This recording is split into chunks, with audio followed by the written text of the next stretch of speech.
long as the days. You can leave your problems with your bag. Come inside and just relax. I got what you need. I'll go away.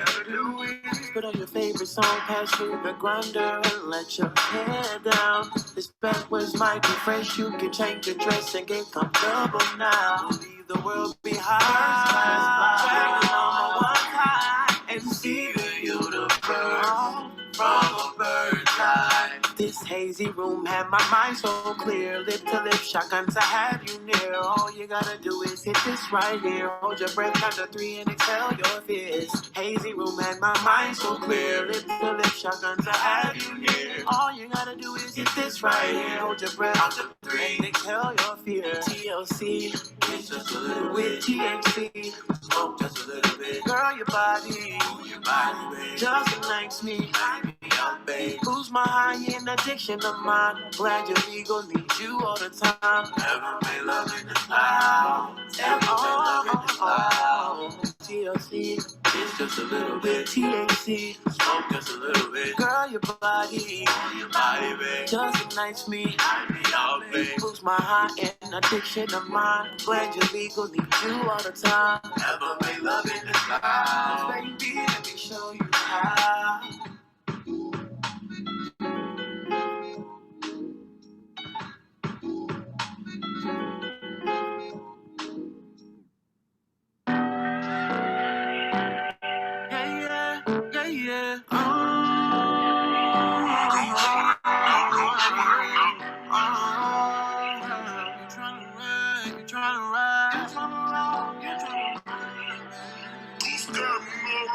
Last thing you're looking for is a man, I understand. And paper sleeves for no one, so coffin's not in my plan. I know they all in here trying to press you with romance.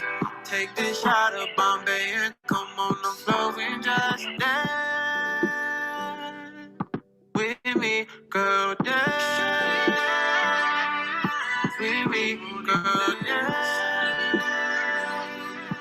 with me, girl, dance with me, girl. My body popping, skin exotic, hair was flawless, eyes was fleek. Every guy was watching, niggas bottle popping just for her to see. Swear with ease on the scene, nigga please, every week. Niggas steady throwing drinks when she spotting all her ladies' feet.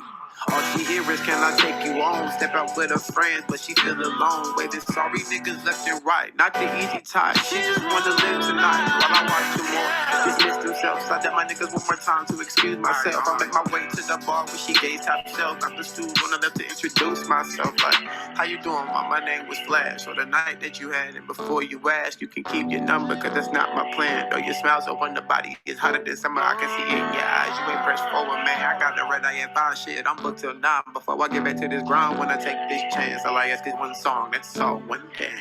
Last thing you're looking for is a man, I understand. And paper sleeves for no one, so coffin's not in my plan. I know they all in here trying to press you with romance. Take this shot of Bombay and come on the floor and just dance. Shawty dance, shawty dance, shawty with dance, me, girl, dance. With me, girl, dance. With me, girl, dance. Wanna dance, ain't gon' hurt, come on and dance, girl. Got my hand next to the light, what you trying to do? Hesitated for a minute to pretend she wasn't with it. Then she said, one dance, nigga. Nigga better play it cool like Flash, don't know what to do. Take her to the floor, very commonplace. She turned around, I flipped her back, so we face to face. Neck, cock, back, looking shot. I ain't your man, shorty, I know my place. Gave her a couple of waves, nigga, a couple of shakes. Now we grooving and giggling to the wall space. Song rap, I fell back. Called the day, Sean Paul still in love, put a change in her face. She gripped my hand, put me close, and the trick, I sent the roll, leaned in, so my time was getting close to short. She said we good, I stay southside, dad. 10-15 from the airport. Last thing you're looking for is a man, I understand. And paper sleeves for no one, so coffin's not in my plan. I know they all in here trying to press you with romance. Take this shot of Bombay and come on the floor and just dance. Shawty dance, shawty dance, with me, girl, dance.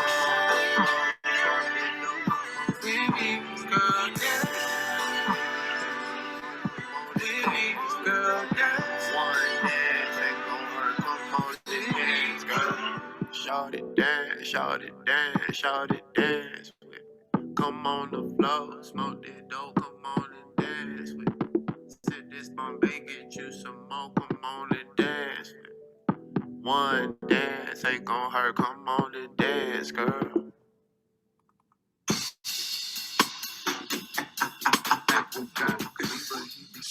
Oh, she just wanna dance. Little mama free, she tryna let that girl dance.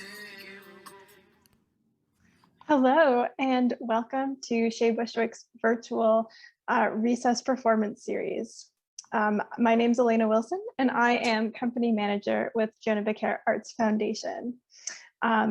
Normally, our Chez Bushwick Recess series is a live performance series we run monthly from our Chez Bushwick Brooklyn-based studio, which you can see in my green screen behind me. But since COVID, we've had to transition our series into a virtual program. And so we've been coming from the past couple of months from the internet to continue to showcase a diverse array of artists through our platforms. Tonight, we're so pleased to be showcasing the work of artist Sterling McClary. So we'll be learning more about Sterling and his work through tonight's program. I'm going to read a quick land acknowledgement for Chez Bushwick before we get started here. Chez Bushwick recognizes that we are located in district number 34 of Bushwick, Brooklyn since 2002. Our organization respectfully acknowledges that we are located in Lenape-Hoking, the ancestral and unceded territory of the Lenape people. Specifically, we are on Canarsie land, a Brooklyn tribe of the Lenape people. So thank you so much for joining. And during tonight's program, we'll be seeing some of Sterling's work. And after the work showing, we will have a special talk back that will feature Sterling, as well as a person who's very special to our organization, Julie Strippick, who is our director of production and who has been involved with our organization for over 8 years. Julie and Sterling have a history of working together and knowing each other, so we thought it would be great for them to kick off the talk back after the work showing. So without further ado, Sterling McClary.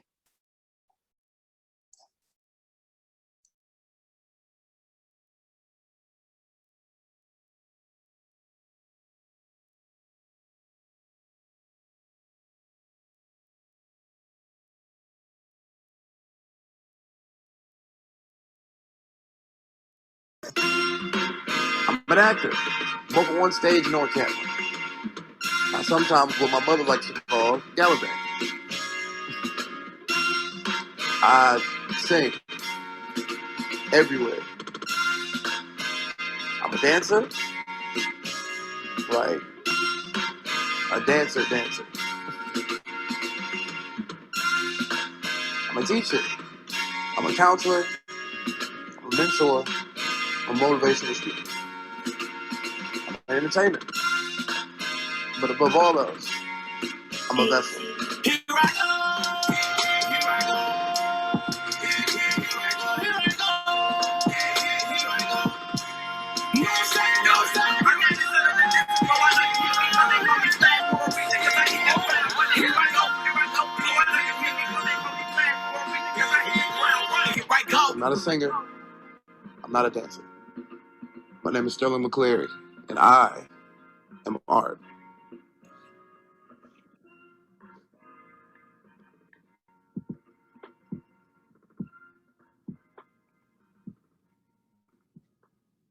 Hi, everybody. Thank you all so much for joining me this evening. As you heard in the video, my name is Sterling McClary, and I'm the Recess Spotlight Artist for the month. Now that you know that I am art, I am more than humbled to share a little bit of art with you all to this evening. I'll be showing you all 2 pieces tonight. The first piece will be titled Soon as I Get Home. As an artist, you know you always pull those long nights and that significant other is always rushing you to come home. So we just tried to personalize that situation, personalize those feelings into a song and a video. So without further ado, this is As Soon as I Get Home.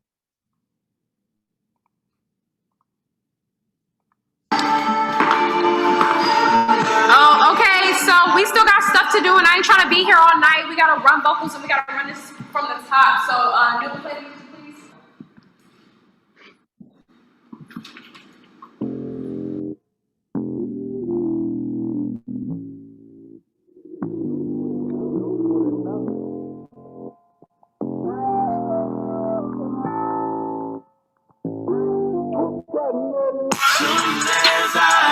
As I get home, soon as I get home, I'll make sweet love to you, I'll make sweet love to you. Soon as I get home, soon as I'm gonna make love to you, baby. I'm gonna make love to you, baby. No, it's getting late, and baby girl, no, patience never been one of your traits. I'm getting heavy, but your mind is restless. Body calling out for me. Crying out the same shit. Naughty pictures to my phone. Waiting on me. Since it's still another half of an hour, ooh-wee, but once I'm done, I'ma be lying to the right. Zoom down 75, destination northside. Thinking about them Jason Mary while going down the block. Tap a spine, all up in the ear. I want you to know that your body's always on my mind.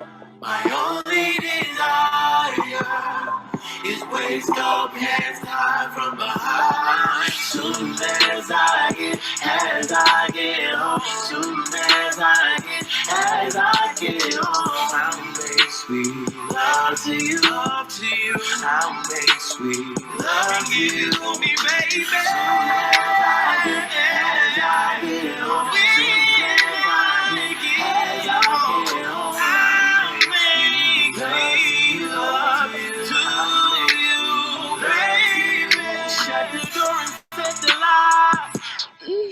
turning on my cell phone, time to close the tab. And my lips told me, baby, you might wanna bring a mop. Told her I can shower cause we putting you on top, yeah. Temperature began to rise once she found the pennies dry. Morning while she curled them toes while I'm singing in the spotlight. I want you to know that body's always on my mind. Yeah. My only desire is waist up, hands tied from give it to me, baby.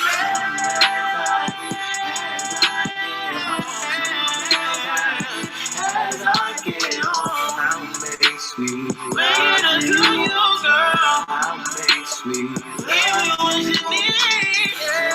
As I get home, soon as I get home, I'll make sweet love to you, girl. I'm gonna make this love to you, baby. Soon as baby, soon as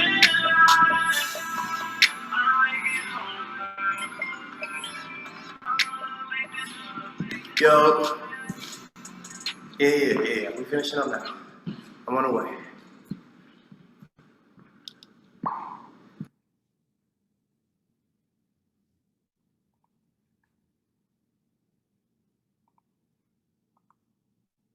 Well, that was Soon As I Get Home from my debut album, No Fear Flashes Here.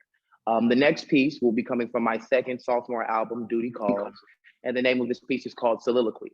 Soliloquy is going to take a little bit of a turn from the first one, and it's going to tell the story of a man who has been hurt. And I'll just let the rest of that play out for itself, but I'm sure that we all have been in that position before, where we've been hurt or we've been heartbroken by someone that we truly loved. So without further ado, Soliloquy.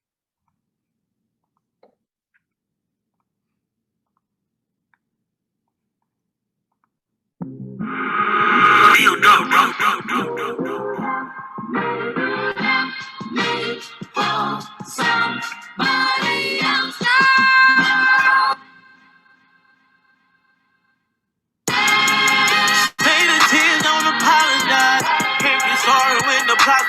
moment in your eyes. Nice as anything, I clench my lonely heart and cry. Oh. Ooh, girl, I hope you're satisfied. You gotta be financially, you tried to wring me dry. Emotionally drained, spiraling in pain. It would numb my brain, every thought of your face. Ooh, a mention of your name. You moving on, so I guess I gotta keep it going. Even though it hurts the wood, but keep it from showing. Mine and easy, guess you got exactly what you want. Ooh, girl, no, I can't deny. My overtime had you meant to work in double time. My phone on airplane mode, interpreted this whole. When you know time zones conflict with doing shows. Ain't no convincing someone who already out the door. All in all, I hope you're satisfied since you left me. You left me for some. You left me for somebody else now. I'm late every night replaying what you said to me. She's in your eyes, girl, I feel my insecurities. Now I see that was your conscience crying out to me. Oh girl, you said there was no I in us, but you definitely made sure there was a you. Seem so entitled to be so spiteful. You started up your new shit, but we was through. I'm not perfect, but I swear I gave my hardest every try. So for you to claim I never cared, bro, was a lie. All the things we shared, we even talked about her. I hope you're satisfied. I hope you're satisfied. You moving on, so I guess I gotta keep it going. Even though it hurts the wounds, we keep it from showing. My heart uneasy, guess you got exactly what you want. I hope you're satisfied.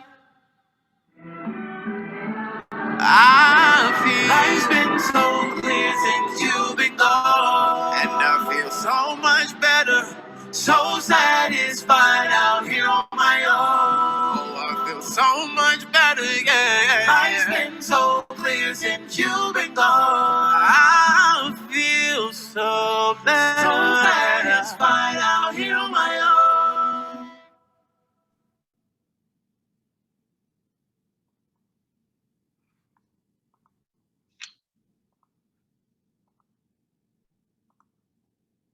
I hope you all really enjoyed those two pieces. You know, we surely did. Hello, everybody. My name is Julie Shapak, and I am the Director of Production here with Jonah Beaucaire. And I have to say, Sterling, what an opportunity it is for us to share your work. I mean, thank you. Thank you. Those videos were truly amazing. Thank you so much. Yeah, of course. I feel so lucky. And just to catch everybody up, to give you guys a little bit of history, Sterling and I have known each other since 2015, 2016. 15. 15? Yeah, it's Yeah, some time, and being able to come together in this platform and come together sort of in this time. It's been so amazing to think about when we first met to where we are now. And we started off in Atlanta together, and yeah. now here we are in Brooklyn. Could you talk to us a little bit about your relationship with New York and Brooklyn and what that means to be back in Brooklyn? Absolutely. I was born in Brooklyn. You got My I'm a Bed-Stuy baby, Malcolm X and Putnam. My grandmother then later on moved to President and Union. Yeah. So when I was younger, till about I was 10 years old, I was between New York and Atlanta and Indianapolis. Just because like my mom and my parents had some stuff. So once my parents divorced and we officially moved down to Atlanta, that's what it was. But I went back for Christmases and Thanksgivings, and when I would go to school, I would go visit my grandmother on breaks and things of that nature. So it was full circle for me to be able to come back and let this be what helps me build my New York audience as an actual performer rather than a little boy. That is incredible. I did not know you were born in Brooklyn. That is amazing. Yeah, that's me. Um, God, that's like so special. Also to let everybody know, so when Sterling and I met back in 2015, I had known him as a performer, as an actor, and cast him in a musical. And so that was the beginning of our friendship, and to where we are now. It just seems that you are so multidimensional, and of course, I've learned that through the years. And it seems that your practice finds us at the intersection of so many different mediums. Can you talk to us a little bit about your craft? And I really loved what you said in your opening video, that your body is just a vessel. Can you talk to us a little bit more about that and how you've come to that part in your career, your life, and your craft? Absolutely. I have always been a fiend for the arts, whether it been singing, whether it been dancing, whether it been acting or what have you. But it wasn't until going to high school at Pebblebrook High School in Atlanta where I figured out it was called musical theater, you know? So as I began to take voice lessons and train dance classically and figure out the difference between Stanislavski and Meisner and really got into the process of things, I really enjoyed that part the most. Not so much the performance aspect of it, but being able to create and build a skill set, or being able to create and build a character. And it's something that had always like stuck with me. And as I've gone through more and more shows, Julie, you would know this also, being a director as an actor, you'll get those directors or you'll get those fellow actors who are going to be about the craft. And then you're going to have those fellow actors and those directors who are about the audience or the check or what have you. So as I've gotten through my career, I've just began to dabble in everything, because I know as a teacher of dance, it'll make me a better dancer. As a songwriter or a executive A&R or composer, that's going to make me better at my storytelling when I sing my songs, or if I am in another musical. You know, so it's just being so engulfed in the art that you don't have a part of it that you don't like. And that's the biggest thing for me, is just being a vessel of the art, whether I'm a teacher, a dancer, an actor, a director, a choreographer, singer, songwriter, what have you. You're going to get the same amount of energy and effort and integrity in my art, no matter what it is. So that's the biggest thing. That's so amazing. It's so great to hear that too, because I mean, I truly believe that too. Like, once you develop your craft or your skills in one area, it only makes you a better artist. And when you start to dive into other areas. Yeah. So let me ask you, because, you know, if one person were to look at you as a choreographer, or to look at you as, you know, a musical artist, or to look at you as a producer, you very much have mastered every single craft so effortlessly. So what happens when you work with other creators, or you work with younger creators that try to pigeonhole you, or just try to sort of utilize that one aspect of yourself? How do you combat that? How do you stay true to yourself and all of the talent that you really have to offer when you walk into a room, when you walk into a project? That's a good question, because I would battle a lot with my mentor Earl Reese about that. He was the one who really got me into choreography. But one thing that he would always tell me is, play your role to its best ability. Don't feel like you have to do everyone else's role. So I guess for me, it wouldn't be more combative. It would just be me grabbing and really getting an understanding of, what do you need from Sterling right now? You know, because if I come in as a choreographer, let's say, I know that there are some people who strictly use choreographers only for movement.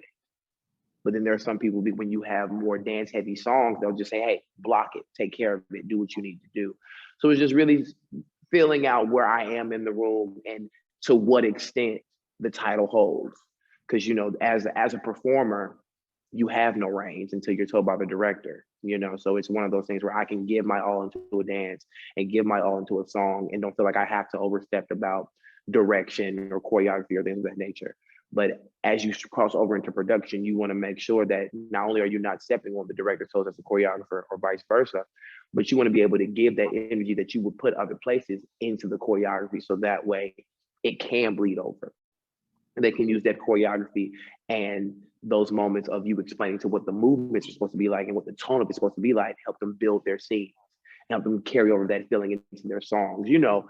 So it's just being that fully invested regardless of what your title is, because when you do that, you'll touch other people in other areas and you'll let them know that you have more to offer, but it can be shown in what you're needing to bring to the table.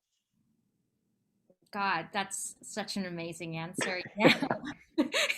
I just learned it from you, you know what I'm saying? Because Julie, the shows that we've done together, you know, from Fancy Nancy to Footloose, what I was asked to do as Lionel was a lot different from what I was asked to do as Ren. Yeah. You know, so it's just being able to understand that, okay, cool, Lionel is not supposed to be about the show. He's supposed to help drive the story, help support the characters, give a couple comedic reliefs here, there. Whereas to Ren, we really have to lean into that character. Yeah. To where we really have to lean into what we're saying, what we're singing about, when we dance, how hard we're dancing, because all of those things are going to matter. So being able to learn when you need to be in the ensemble, when you need to ramp up all of your things for the lead, it's the same type of deal whenever you're in production. Just trying to realize, am I going to go over people's head? Am I going to come off too intense? Am I going to be stepping on people's toes? Or am I going to give the people exactly what they need so when they go into the other areas of the show, they'll flourish? Yeah, exactly. I have to do a quick brag about you and Ren and Footloose because it's You know my it. favorite. It's one of my favorite experiences and favorite facts. It's one of the first shows that the Buford Community Center had ever sold out consecutively for 12 shows. It's all because of Sterling. It's our highest grossing show to date. And it's all because of Sterling. All because of Sterling. So, I mean, Listen, and I'm trying to go back and break that record with another one. So we'll have you back at any time. Like your passion really, shines through. And something that I have always also noticed is that you're such a leader when you step into any kind of room. We had done some marches together as well, and you were yes. such a leader out in the field. And that's something that I feel like a lot of artists, either struggle with or shy away with or can't step into their power.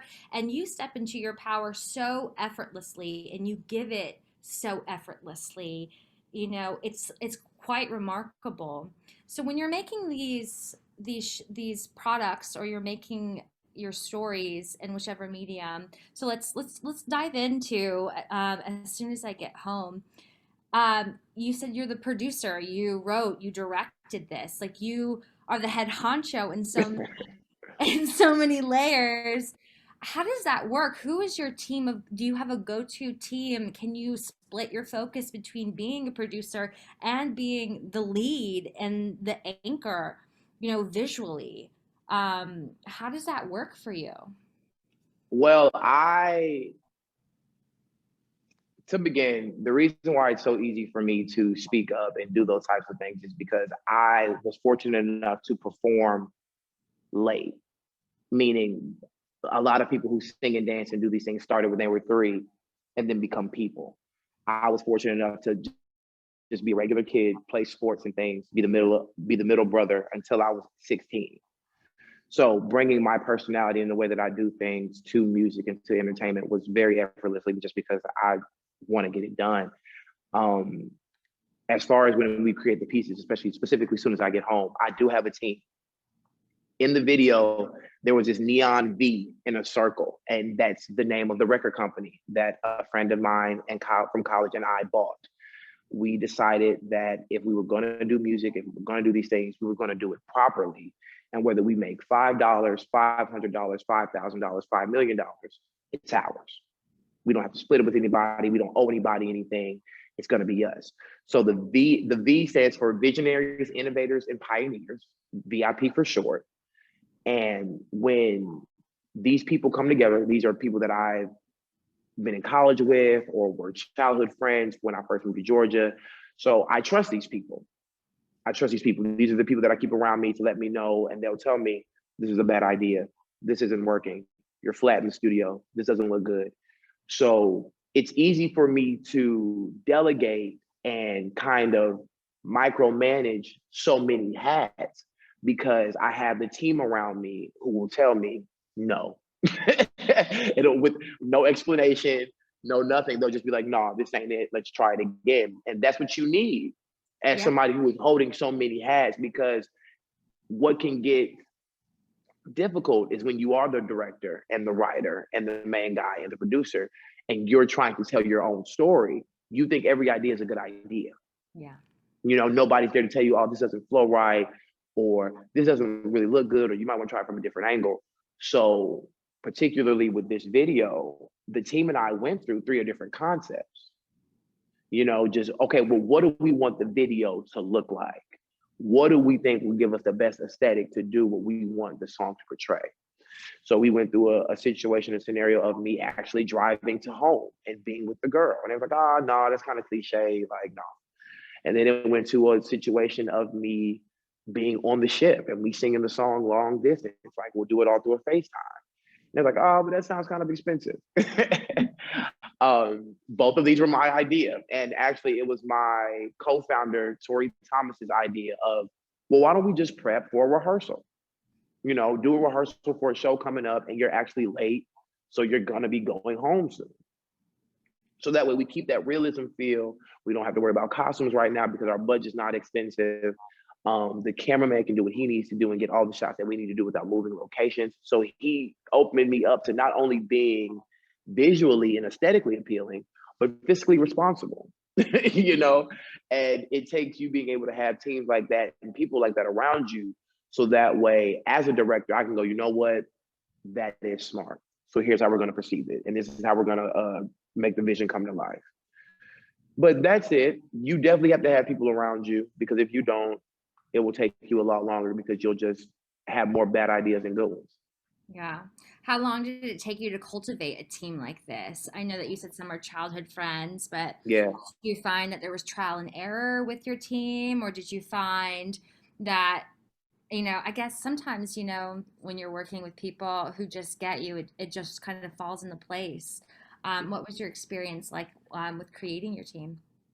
I know I had worked with a lot of them individually or in small ensembles. But once Tori and I put the down payment on the actual LLC, it was a no-brainer. We knew who we were going to use because, like you said, you know people and you click, no-brainer. Yeah. And there were some people who I had known for a long time who I was just like, "No, I'm good on them because they're not decisive enough, or they are too in the box for what we're trying to do." And everybody in this team I've known for like 6+ years, yes. But even if I didn't, I take that back, because there's one guy who was in the team. I just recently had met him back in like 2017. So he's fairly new to the rest of the group, but because of his creative leadership and because of his intellect on not only the music, but production and engineering and the business, he's just as valuable and just as, I don't even know the word I'm looking for, but he feels as much as family as the people who are in the team for 10+ years. My younger brother's in the team, you know, so you got people like that who've known me all my life, who knows what you're trying to do, what the goal is you're trying to accomplish. But when you have somebody who's been with you all your life and somebody who's been with you only the past 4 years, and we can come together and mesh, you make good decisions. So it's just trying to keep those like-minded individuals around me, both creatively, intellectually, spiritually, meant like all of that. Because the more you have like that around you, the easier it is for you to manifest and articulate your visions. That's so awesome. And like, congratulations on being able to build something like that. I know people search their whole lives for a team and can never quite get it right. So, congratulations. That's like so important. Let's dive into, as soon as I get home, thematically. As I was watching it and listening to you talk, it started to resonate with me on so many levels. And me as an artist, when I work, there's always something somewhere else calling me, and trying to balance that you know, whether it be family, whether it be friends, whether it be romantic partners, you know, it always felt like I was losing out on something. And that, you know, watching it, it sort of kind of whoosh and like whoosh, those feelings came back to me, you know, because this past year I've been able to do whatever I want and be with my family and meet birthdays and do all this stuff. But then, you know, looking into the future and knowing, you know, it's going to open back up here relatively soon, these are real choices again. So Yeah. can you talk about the themes and as soon as I get home and what brought you to having to physicalize this? Well, I tried to make all of my songs real life experiences. Um, Only because that's the only way that you'll be able to genuinely touch somebody else's emotions if you put your emotions in the music. Yeah. So because I've worked on cruise ships for 4 or 5 years, you know, Yeah. I've missed my mother's birthday, my brother's birthday, my brother's graduation, my birthday with my family. I've missed 3 Christmases. I've missed New Year's. I've missed Thanksgiving.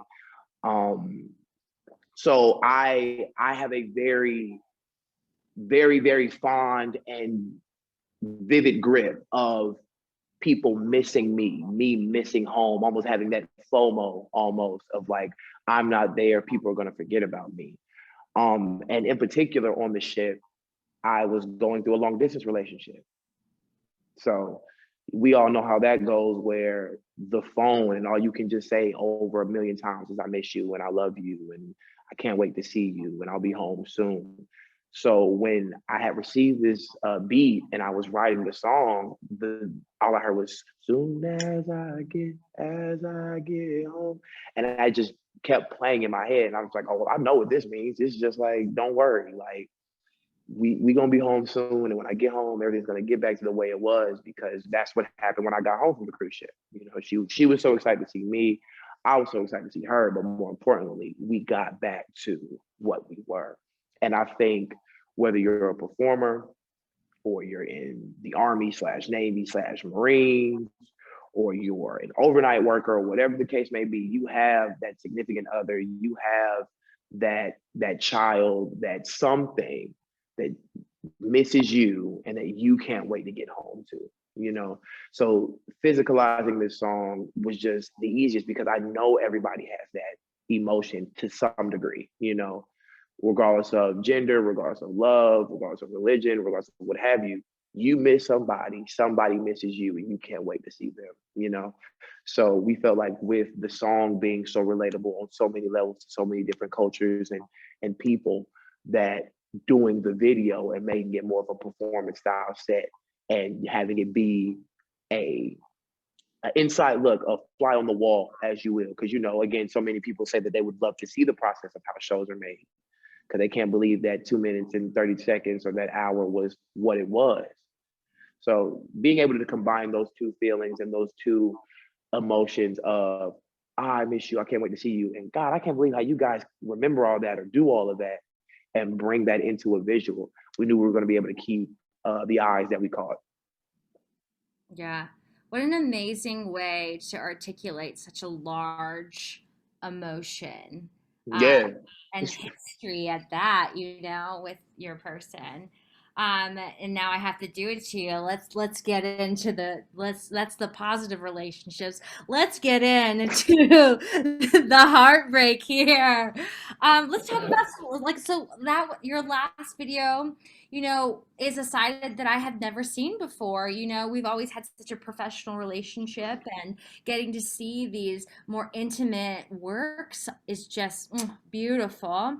It's great. So let's talk about that. You know, was this your first heartbreak? How did you? I've got so many questions. How did you choose the title? You know, Yeah.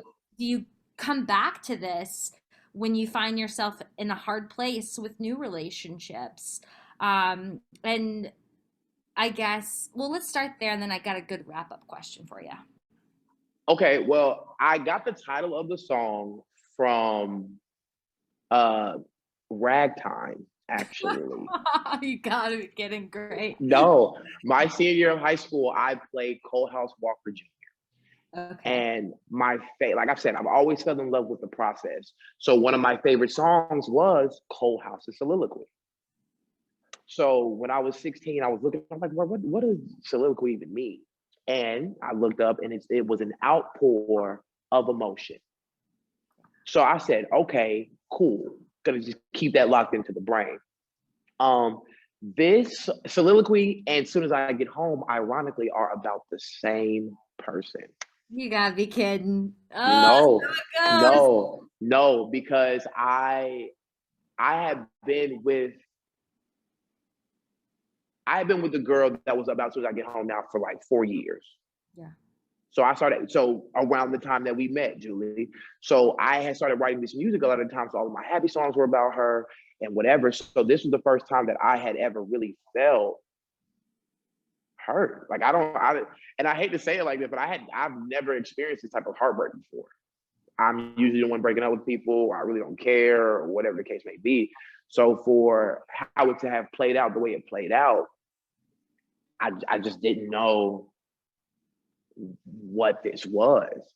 So this was another situation of my friend who makes my beats for me. Shout out to Anthony Harris. Shout out to Louder Tracks. Shout out to Leo White. Shout out to Ro, because Ro is the one who sent me this track.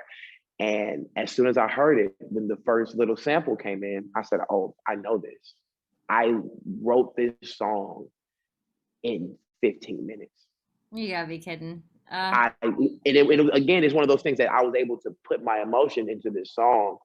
So it was just writing down literally how I felt. Like, I hope you're satisfied because I've done these things, and you say you're sorry, you're not. It was a lot for me to be able to take what I wanted to say and actually say it. You know, so that's where that came from. And it was different. Even shooting the video was very different, because like you said, you usually had seen me in a very more cheery, happy-go-lucky spot. The type of musicals that we worked on together were a little bit more peppy, you know. So it was exciting to be able to not only choreograph the dance in such a dark place, but let those who don't normally see me like that, who don't get to see me do the straight plays, or don't get to see me do darker musicals, see that type of character, you know, because that was a legitimate feeling of what I felt. Like, if I could have, when I was home, I would have punched the guy that was, you know, but it was just a manifest, and it was just like a outpour. But that's really where it came from, just being able to think back on a musical that I did and why his emotion was so heavy in that song. And then as I wrote it, my emotion, that's exactly where my mind went to. I'm like, I sound like I'm more angry than sad. And this reminds me of Soliloquy. So that's how I got the title. That's so cool. So, and watching it, I can really see that emotion just breathing and grieving and growing inside you. And, and when you step into a character, I mean, you fully immerse yourself, Yeah. there's no association about it. But so when you're doing something like this and you have to write, and you've written these, and it's coming from pure emotion, it's coming from real experience. Do you find that being this character for your own work, that you're reliving old wounds, or do you cross any boundaries emotionally that you had to learn, like, oh, maybe I've gone too far, I've reopened this for myself again, now I have to heal? Or do you find the latter? Like, is this a process for you that really lets out steam in a different way, that helps you grow and find new avenues for this sort of heartbreak? Where are you when you are actually filming and having to be Sterling, this character in your video? Wow, that's actually a really good question. I know that it's the latter, because what I've learned from doing straight plays and doing musicals is that timidness and second guessing can be read from off stage. Yeah. So if you're gonna play this killer, you have to commit and go kill a bug if you got to, and then come back, so that way you can just have that type of like animosity in you. So when we were doing this video and the song was playing and I was going through scenes, I allowed myself to get as deep into that emotion and into those experiences and into those circumstances as I could, because I know, one, when I sang the song, that's where I was. So off top, I want to make sure that what you're hearing is going to match what you're saying. And then also I want to make sure that what you're saying is genuine. Referring back to where we were at with Footloose, Julie, I had major father issues growing up. Major father issues, to where there was a point in time where he and I didn't speak for a little while, going on like a couple of years. So when we got into that scene with Ren and his mother on the bench, not with the preacher, but with his mother, and him just feeling so defeated because it was more than that, that was a real feeling for me. Me not getting cast in shows, or my father not coming to certain football games or certain shows, really had an effect on me. So when I got in the car, I was upset more than anything else.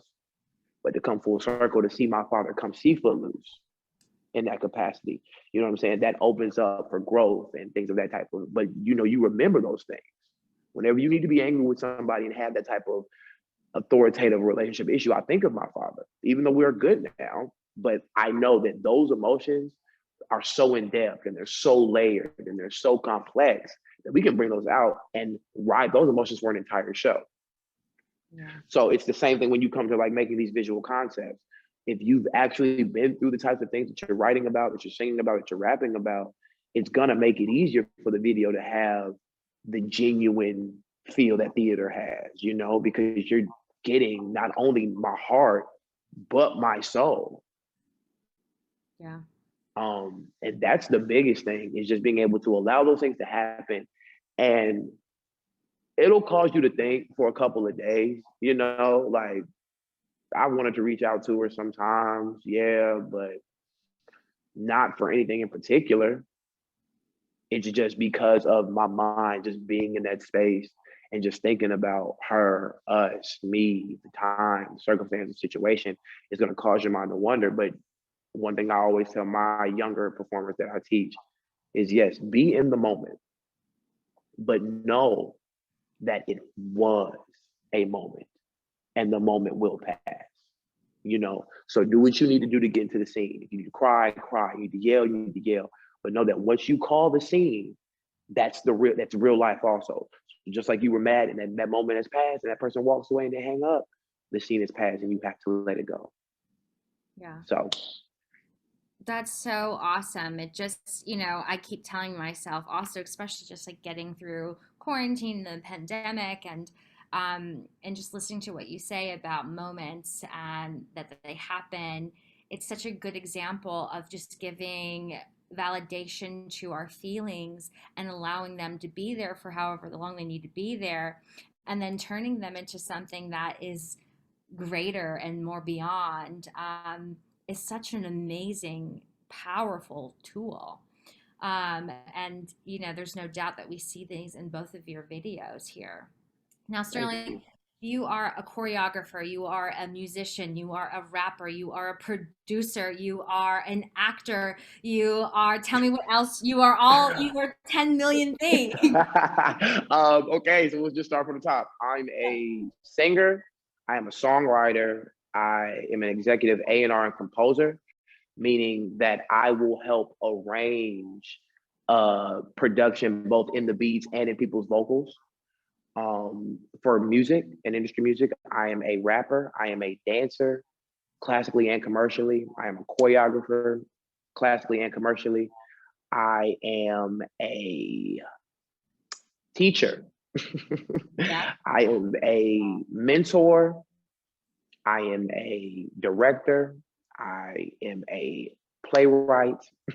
Like I stage managed before, so there are very few things in the realm of entertainment, not just theater, not just music, just entertainment in general, that if you've heard about it, I've probably done it. I've been a wardrobe person.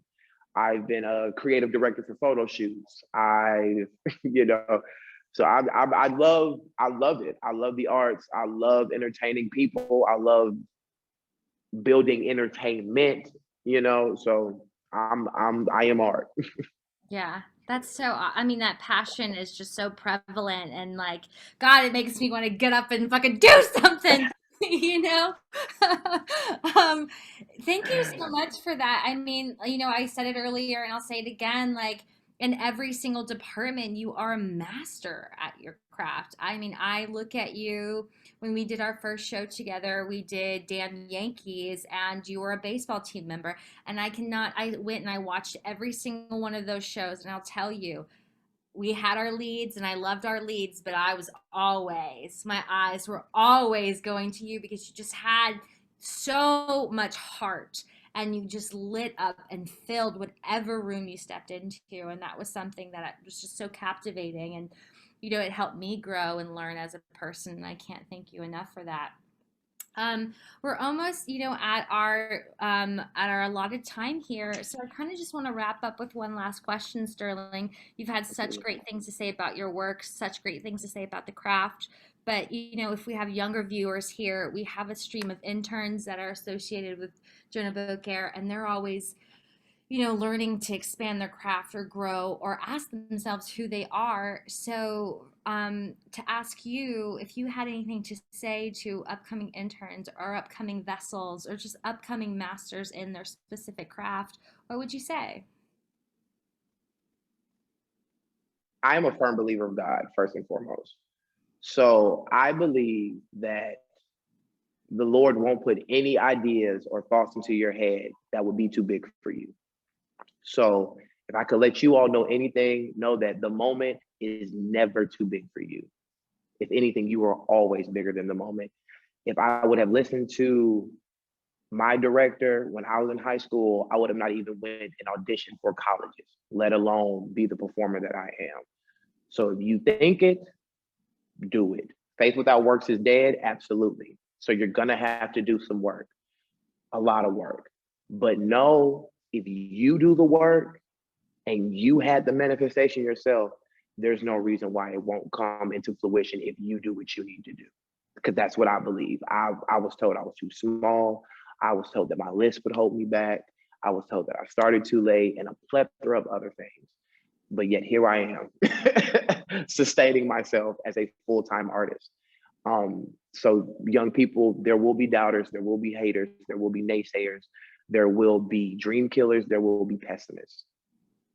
Everybody is affected by your life. Only you live your life. So if that's what you feel in your heart of hearts and your souls of souls, you go after it with every ounce of it that you have. But you keep holding on because nobody was going to let me shake me off my dream. And I will not ever let anybody shake you off yours. That's amazing. What amazing words to wrap up with. And you in all your glory, I just have to say it again. If you can, or if you ever have an opportunity, if you see Sterling in Brooklyn, if you see Sterling in Atlanta, he changes lives. He lights up the room. He's a master in his craft. He's the one you always want to watch. He's the one you want to fly under. Thank you so, so much. I said, it's such an opportunity for you to join us here with Jonah Beaucaire and with Recess and allowing us to spotlight your work and trusting us. So I appreciate you so, so, so much. And it's back right back at you guys, man. I said it earlier today and I'll say it again. Whenever I have the opportunity or the platform to just go out and just share my love and my passion with the craft, I'm forever grateful because you don't have to. There's a million and one people out here trying to do what we're doing, and it could have been anybody. So the fact that it was me, I'm humbled, I'm grateful. And I can't wait to come out there to Brooklyn and see the space and we can shoot another video up there. Yes, yes. As soon, come on over, man. Can these whatever get lifted? What are we in? We're not in quarantine anymore. We're sort of in restrictions and guidelines. Yeah, we're in guidelines. So let's lift them. Let's go. Let's do something. Because today I'm sure you've inspired so many people, but I can only speak for myself. You have inspired me today. You inspired me back in 2015, and every opportunity I get, I'm gonna call you. Listen, you know what I say, Julie? Anytime you call me, I'm gonna pick up, baby. So it's nothing. Well, thanks so much again. I'm going to turn it over to Elena to sort of give us some closing remarks and to end out the show. But thank you, thank you, thank you. No problem. Thank you, guys. Yeah, that was so incredible, Sterling, and Julie, you as well. What an amazing conversation. I think the comments say it all. Everyone's inspired, and it's so clear, Sterling, that not only do you have such a passion for what you do, like it's just joy. Like you just exude joy, and I loved hearing that. I needed that today. So thank you. It was incredible to see your work. As Julie said, we would love to have you in our studio. If you're ever in Brooklyn, please stay in touch, and we'd love to work something out for you to use the studio space anytime. So please stay in touch. Going forward after tonight, oh, and Sterling, also please drop your info in the chat if so we can continue to keep up with you. Going forward from tonight, we have continued recess programs every week in June. We're doing a special summer series of recess events. So please join us again next week and for the next few weeks in June to see a diverse array of artists. But yes, just so incredible to hear more about you, Sterling, and what a great conversation. Thank you to Julie for leading that. And yeah, it's clear the relationship that you two have, like it just made it such a fruitful conversation. So yes, thank you to everyone. I hope everyone has a great night. Sterling, we hope to hear more from you and to stay in touch. So yes, I hope everyone has a great evening. We'll play some music as we wind down, and just thank you to everyone. No, thank you guys so much. And this is definitely not the last time you'll be hearing from me. Amazing, amazing. We love it. He's also got 3 albums on iTunes right now. 3 Yes. albums, baby. Flash Yes. Baker. Flash Baker on all major streaming platforms, YouTube included. No.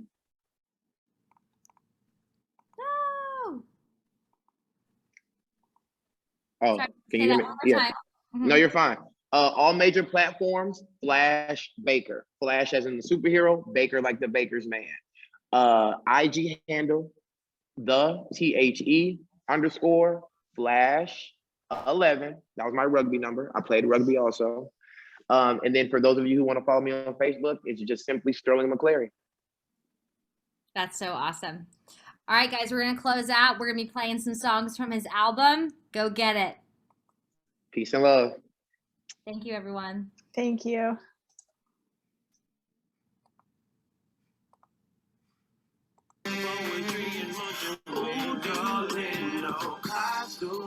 You can pray for me. Lovely soloist, I'll observe her chair. Astonishing on every beat, baby. Dancing, let your spirit. She just wanna dance. I'm free, she tryna let that girl dance. She wanna move, let her. She just wanna dance. Don't wanna miss. All eyes on her when she dance. Oh, darling, no eyes don't need it. You can pray for me. Lovely soloist, I'll observe her chair. Astonishing on every beat, baby. Dance and let your spirit free. Feel the bass and the shivers down your spine. Let your hips be the 808. Keep